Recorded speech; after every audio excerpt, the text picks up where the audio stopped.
السلام علیکم ورحمۃ اللہ وبرکاتہ۔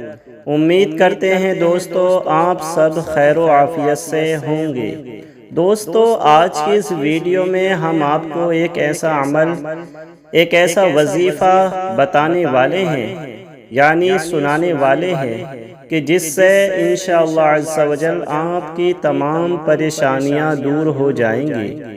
اگر آپ اپنے گھر میں پریشان حال ہیں، اگر آپ غریبی سے پریشان حال ہیں، اگر آپ جاب لیس ہیں، آپ کی جاب نہیں لگتی ہے اور گھر میں جھگڑے رہتے ہیں، گھر میں کوئی نہ کوئی بیمار رہتا ہے، گھر میں جادو جنات کا سایہ ہے، کسی نے آپ کو جادو کروا دیا ہے، یا پھر آپ ہر وقت ٹینشن میں رہتے ہیں، ہر وقت یہ خوف لگا رہتا ہے کہ کہیں ایسا نہ ہو کہ میرے ساتھ کوئی حادثہ ہو جائے، یا آپ رشتوں کی بندش سے پریشان حال ہیں، اگر آپ کے کاروبار میں بندش ہے، جی ہاں دوستو، تو آپ اس عمل کو، اس وظیفے کو ضرور سنیں۔ انشاءاللہ عز و جل آپ کی تمام پریشانیاں دور ہو جائیں گی۔ دوستو آپ سے گزارش ہے کہ اس ویڈیو کو لاسٹ تک ضرور سنیں اور دھیان سے ایک کمرے میں یا ایک جگہ الگ بیٹھ جائیں اور پورے دھیان سے توجہ کے ساتھ اس عمل کو، اس وظیفے کو، اس سورہ کو آپ سنیں۔ دوستو ایک اور آپ سے گزارش ہے کہ اگر آپ سچے پکے مسلمان ہیں تو آپ کو نماز کی پابندی کرنی چاہیے، کیونکہ جو مومن ہوتا ہے وہ کبھی نماز نہیں چھوڑتا ہے۔ آپ کو پانچوں وقت کی نماز پڑھنی چاہیے، کیونکہ دوستو اگر آپ نماز چھوڑتے ہیں تو نماز چھوڑنے سے گھر میں بے برکتی ہوتی ہے، روزی میں برکت نہیں ہوتی، عمر میں برکت نہیں ہوتی۔ اگر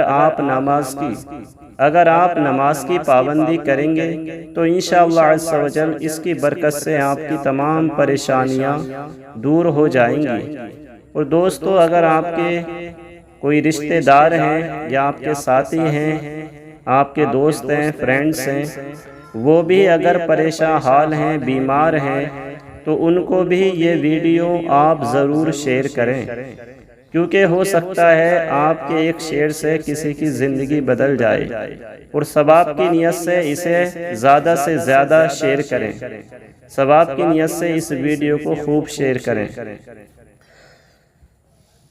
دوستو اس ویڈیو کو لاسٹ تک ضرور سنیں اور آپ آمین لکھیں۔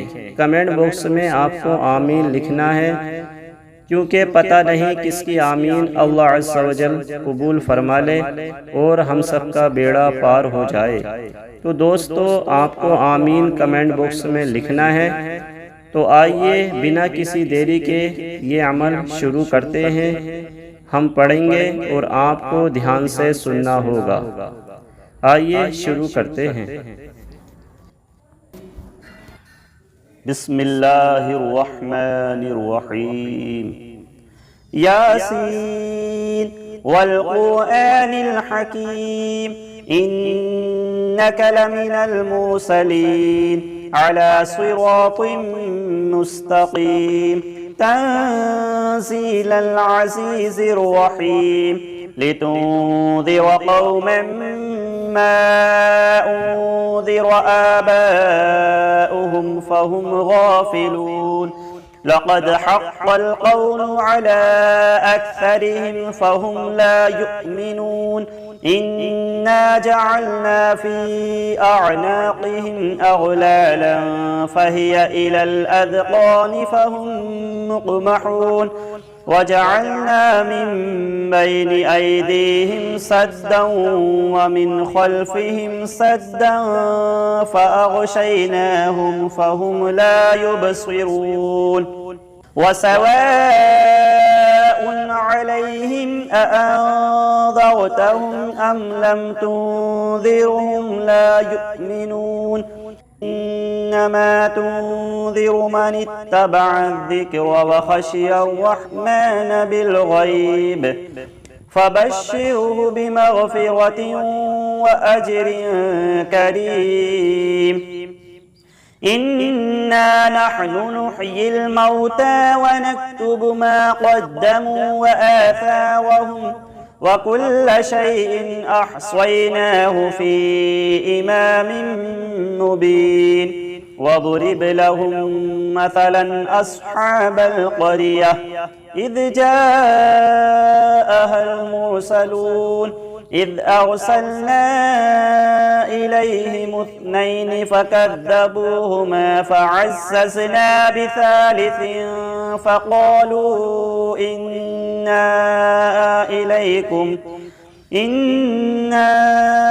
إليكم مرسلون.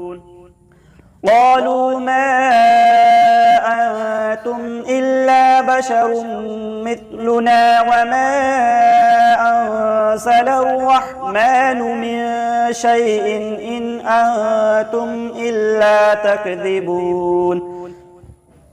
قالوا ربنا يعلم إنا إليكم لمرسلون وما علينا إلا البلاغ المبين.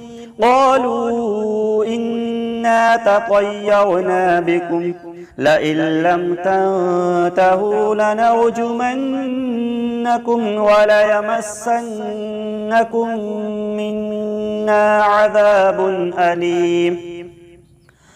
قالوا طائركم معكم أئن ذكرتم بل أنتم قوم مسرفون. وجاء من أقصى المدينة رجل يسعى قال يا قوم اتبعوا المرسلين اتبعوا من لا يسألكم أجرا وهم مهتدون. وما لي لا أعبد الذي فطرني وإليه ترجعون. أأتخذ من دونه آلهة إن يردني الرحمن بضر لا تغن عني شفاعتهم شيئا ولا ينقذون. إني إذا لفي ضلال مبين. إني آمنت بربكم فاسمعون. قيل ادخل الجنة قال يا ليت قومي يعلمون بما غفر لي ربي وجعلني من المكرمين. وما أنزلنا على قومه من بعده من جند من السماء وما كنا مرسلين. إن كانت إلا صيحة واحدة فإذا هم خامدون. يا حسرة على العباد ما يأتيهم من رسول إلا كانوا به يستهزئون. ألم يروا كم أهلكنا قبلهم من القرون أنهم إليهم لا يرجعون. وإن كل لما جميع لدينا محضرون. وآية لهم الأرض الميتة أحييناها وأخرجنا منها حبا فمنه يأكلون. وجعلنا فيها جنات من نخيل وأعناب وفجرنا فيها من العيون ليأكلوا من ثمره وما عملته أيديهم أفلا يشكرون. سبحان الذي خلق الأزواج كلها مما تنبت الأرض ومن أنفسهم ومما لا يعلمون. وآية لهم الليل نسلخ منه النهار فإذا هم مظلمون والشمس تجري لمستقر لها ذلك تقدير العزيز العليم والقمر قدرناه منازل حتى عاد كالعرجون القديم لا الشمس ينبغي لها أن تدرك القمر ولا الليل سابق النهار وكل في فلك يسبحون وآية لهم أنا حملنا ذريتهم في الفلك المشحون وخلقنا لهم من مثله ما يركبون وإن نشأ نغرقهم فلا صريخ لهم ولا هم ينقذون إلا رحمة منا ومتاعا إلى حين وإذا قيل لهم اتقوا ما بين أيديكم وما خلفكم لعلكم ترحمون وما تأتيهم من آية من آيات ربهم إلا كانوا عنها معرضين وإذا قيل لهم أنفقوا مما رزقكم الله قال الذين كفروا للذين آمنوا أنطعم من لو يشاء الله أطعمه إن أنتم إلا في ضلال مبين ويقولون متى هذا الوعد إن كنتم صادقين ما ينظرون إلا صيحة واحدة تأخذهم وهم يخصمون فلا يستطيعون توصية ولا إلى أهلهم يرجعون ونفخ في الصور فإذا هم من الأجداث إلى ربهم ينسلون قالوا يا ويلنا من بعثنا من مرقدنا هذا ما وعد الرحمن وصدق المرسلون إن كانت إلا صيحة واحدة فإذا هم جميع لدينا محضرون فاليوم لا تظلم نفس شيئا ولا تجزون إلا ما كنتم تعملون إن أصحاب الجنة اليوم في شغل فاكهون هم وأزواجهم في ظلال على الأرائك متكئون لهم فيها فاكهة ولهم ما يدعون سلام قولا من رب رحيم وامتازوا اليوم أيها المجرمون ألم أعهد إليكم يا بني آدم ألا تعبدوا الشيطان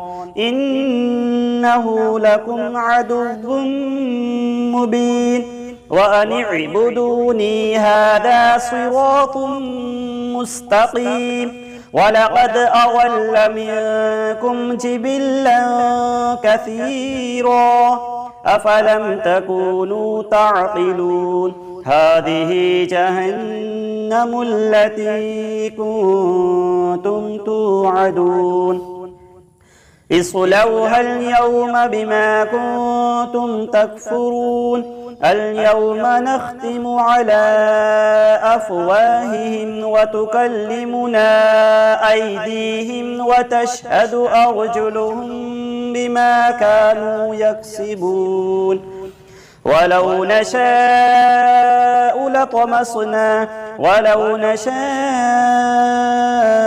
لطمسنا على أعينهم فاستبقوا الصراط فأنى يبصرون ولو نشاء لمسخناهم على مكانتهم فما استطاعوا مضيا ولا يرجعون ومن نعمره ننكسه في الخلق أفلا يعقلون وما علمناه الشعر وما ينبغي له إن هو إلا ذكر وقرآن مبين لينذر من كان حيا ويحق القول على الكافرين أولم يروا أنا خلقنا لهم مما عملت أيدينا أنعاما فهم لها مالكون وذللناها لهم فمنها ركوبهم ومنها يأكلون ولهم فيها منافع ومشارب أفلا يشكرون واتخذوا من دون الله آلهة لعلهم ينصرون لا يستطيعون نصرهم وهم لهم جند محضرون فلا يحزنك قولهم إنا نعلم ما يسرون وما يعلنون أولم يرى الإنسان أنا خلقناه من نطفة فإذا هو خصيم مبين وضرب لنا مثلا ونسي خلقه قال من يحيي العظام وهي رميم قل يحييها الذي أنشأها أول مرة وهو بكل خلق عليم الذي جعل لكم من الشجر الأخضر نارا فإذا أنتم منه توقدون أوليس الذي خلق السماوات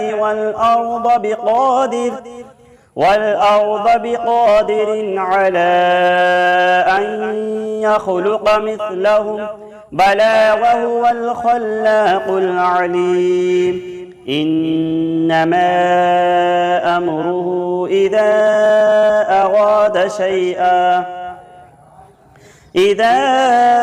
أراد شيئا أن يقول له كن فيكون فسبحان الذي بيده ملكوت كل شيء وإليه ترجعون صدق الله العظيم بسم الله الرحمن الرحيم الله لا إله إلا هو الحي القيوم لا تأخذه سنة ولا نوم له ما في السماوات وما في الأرض من ذا الذي يشفع عنده إلا بإذنه يعلم ما بين أيديهم وما خلفهم ولا يحيطون بشيء من علمه إلا بما شاء وسع كرسيه السماوات والأرض ولا يؤوده حفظهما وهو العلي العظيم بسم الله الرحمن الرحيم कुल हुवल्लाहु अहद अल्लाहुस्समद लम यलिद वलम यूलद वलम यकुल लहू कुफुवन अहद। बिस्मिल्लाहिर्रहमानिर्रहीम। कुल हुवल्लाहु अहद अल्लाहुस्समद लम यलिद वलम यूलद वलम यकुल लहू कुफुवन अहद। बिस्मिल्लाहिर्रहमानिर्रहीम।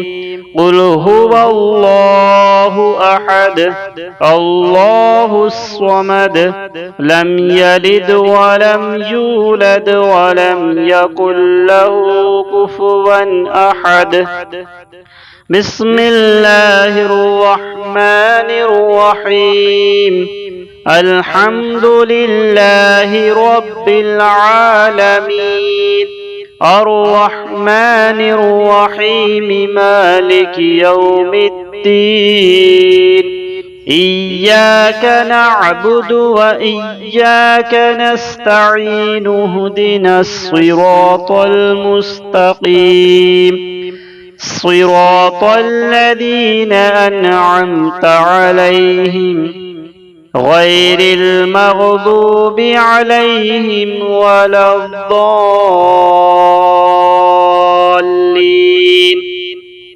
बिस्मिल्लाहिर्रहमानिर्रहीम। अलिफ लाम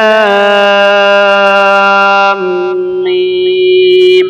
ज़ालिकल किताबु ला रैब फ़ीह हुदल लिल्मुत्तक़ीन الذين يؤمنون بالغيب ويقيمون الصلاة ومما رزقناهم ينفقون والذين يؤمنون بما أنزل إليك وما أنزل من قبلك وبالآخرة هم يوقنون। بسم الله الرحمن الرحيم। تبت يدا أبي لهب وتب ما أغنى عنه ماله وما كسب سيصلى نارا ذات لهب وامرأته حمالة الحطب في جيدها حبل من مسد بسم الله الرحمن الرحيم قل هو الله أحد الله الصمد لم يلد ولم يولد ولم يكن له كفوا أحد بسم الله الرحمن الرحيم اللهم صل على سيدنا ومولانا محمد معدن الجود والكرم وآله وبارك وسلم اللهم صل على سيدنا ومولانا محمد معدن الجود والكرم وآله وبارك وسلم اللهم صل على سيدنا ومولانا محمد معدن الجود والكرم وآله وبارك وسلم صلاة وسلاما عليك يا رسول الله اللهم ربنا آتنا في الدنيا حسنة وفي الآخرة حسنة وقنا عذاب النار رب ارحمهما كما ربياني صغيرا या अल्लाह या रहमान या रहीम या करीम, जो कुछ भी पढ़ा गया और हमारे व्यूअर्स ने जो अमल सुना, मेरे परवरदिगार इस अमल के सुनने की बरकत से, इस सूरा के सुनने की बरकत से, इस वजीफ़े की सुनने की बरकत से या अल्लाह इनकी तमाम परेशानियों को दूर फरमा। जितने भी हमारे व्यूअर्स हैं, हमारे देखने वाले हैं, ہمارے چاہنے والے ہیں، یا اللہ ان کی تمام پریشانی بیماریوں کو دور فرما۔ یا اللہ جو کچھ ہم نے پڑھا ہے اس کو اپنی بارگاہ میں قبول فرما۔ اس وقت کا ثواب سب سے پہلے ہمارے پیارے آقا حضرت محمد مصطفیٰ صلی اللہ تعالی علیہ وآلہ وسلم کی بارگاہ میں پیش کرتے ہیں، مولا قبول فرما۔ پیارے نبی صلی اللہ تعالی علیہ وآلہ وسلم کے وسیلے سے تمام انبیاء اکرام، تمام صحابہ اکرام، اہل بیت، تابعین، تبع تابعین، ازواج مطہرات کی بارگاہ میں پیش کرتے ہیں، مولا قبول فرما۔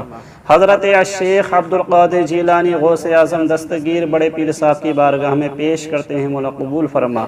یا اللہ اس کا سبب حضرت خواجہ عثمان ہارونی، حضرت خواجہ غریب نواز رحمت اللہ تعالی علیہم اجمعین کی بارگاہ میں پیش کرتے ہیں، مولا قبول فرما۔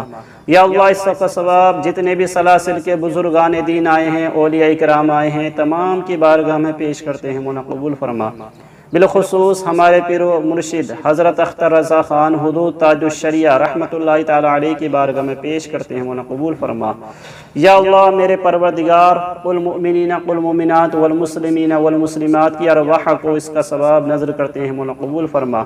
اور جتنے بھی ہمارے ویورز ہیں، ہماری ویڈیو دیکھنے والے ہیں، ان ویڈیو دیکھنے والے جتنے بھی ویورز ہیں میرے پروردگار، ان کے گھر سے جو بھی مومن مومنات آخرت کو کوچ کر گئے ہوں، ان کے ارواح کو اس کا ثواب نظر کرتے ہیں، مولا قبول فرما۔ ان کے گناہ کبائر صغائر کو معاف فرما۔ یا اللہ یا رحمان یا رحیم یا کریم، ہم نے جو یہ عمل یا وظیفہ پڑھا ہے، یا اللہ جو ہمارے ویورز نے یہ وظیفہ یہ عمل سنا ہے، پروردگار اس کی برکت سے تمام ہی ہمارے چاہنے والے، تمام ہی ہماری ویڈیوز کو دیکھنے والوں کے یا اللہ تمام پریشانیوں کو دور فرما۔ یا اللہ جو قرض دار ہیں ان کے قرضوں کو ختم کر دے، ان کو قرضے سے نجات عطا فرما۔ اور یا اللہ میرے پروردگار جو پریشان حال ہیں ان کی پریشانیوں کو دور فرما، جو بیمار ہیں ان کو شفائے کلی عطا فرما۔ یا اللہ جو پریشان حال ہیں ان کی پریشانیوں کو دور فرما، جو غریب ہیں ان کی غربت کو دور فرما۔ یا اللہ جو بے سہارا ہیں ان کو سہارا عطا فرما۔ یا اللہ جو بے روزگار ہیں ان کو غیب سے روزی عطا فرما۔ یا اللہ ان کی مدد فرما۔ یا اللہ ان کے گھر پر رحمت و انبار کی بارشیں نازل فرما۔ یا اللہ ہمارے تمام ہی دیکھنے والوں کو، ہماری تمام ہی ویورز کو پکا سچا نمازی بنا، اسلامی زندگی عطا فرما۔ اور یا اللہ ان کے جائز کاموں میں خوب برکتیں عطا فرما، ان کے کاروبار میں ترقی عطا فرما۔ اور یا اللہ جو بھی ہمارے اسلامی بھائی جوب لیس ہیں، جوب پر نہیں ہیں، ان کو اچھی جوب عطا فرما، جائز کاروبار عطا فرما۔ یا اللہ جو ہمارے بھائی بہن رشتوں سے بیٹھے ہوئے ہیں، یا اللہ ان کے لیے نیک رشتے عطا فرما، ان کے رشتے عطا فرما۔ یا اللہ تمام مسلمانوں کی تمام پریشانی بیماریوں کو دور فرما۔ اور یا اللہ ہم سب کو اسلامی زندگی عطا فرما، ایمانی موت عطا فرما، گناہوں کی ذلیل بیماری سے بچنے کی توفیق عطا فرما۔ یا اللہ جہاں جہاں پریشان حال ہیں، جتنے بھی مسلمان پریشان حال ہیں، جتنے بھی ہمارے بھائی مسلمان پریشان حال ہیں، ان کی پریشانی بیماریوں کو دور فرما، ان کی تنگ دستی کو دور فرما، ان کی غیب سے مدد فرما۔ وصلی اللہ تعالی علی خیر خلقہ محمد وعلی آلہ واصحابہ اجمعین برحمتک یا ارحم الراحمین۔ اللہم آمین بحق لا الہ الا اللہ محمد رسول اللہ۔ امید کرتے ہیں دوستو آپ نے یہ ویڈیو پوری دیکھی ہوگی، تو دوستو آپ نے اس عمل کو سنا اور دعا میں شامل بھی رہے۔ دوستو آپ کمنٹ باکس میں آمین ضرور لکھیں تاکہ ہمیں پتہ چل جائے کہ آپ نے اس عمل کو پورا سنا اور آپ نے آمین بھی کہا، اور آپ کی آمین کو اور ہماری دعا کو اللہ تعالیٰ اپنی بارگاہ میں قبول فرمائے۔ السلام علیکم ورحمۃ اللہ وبرکاتہ۔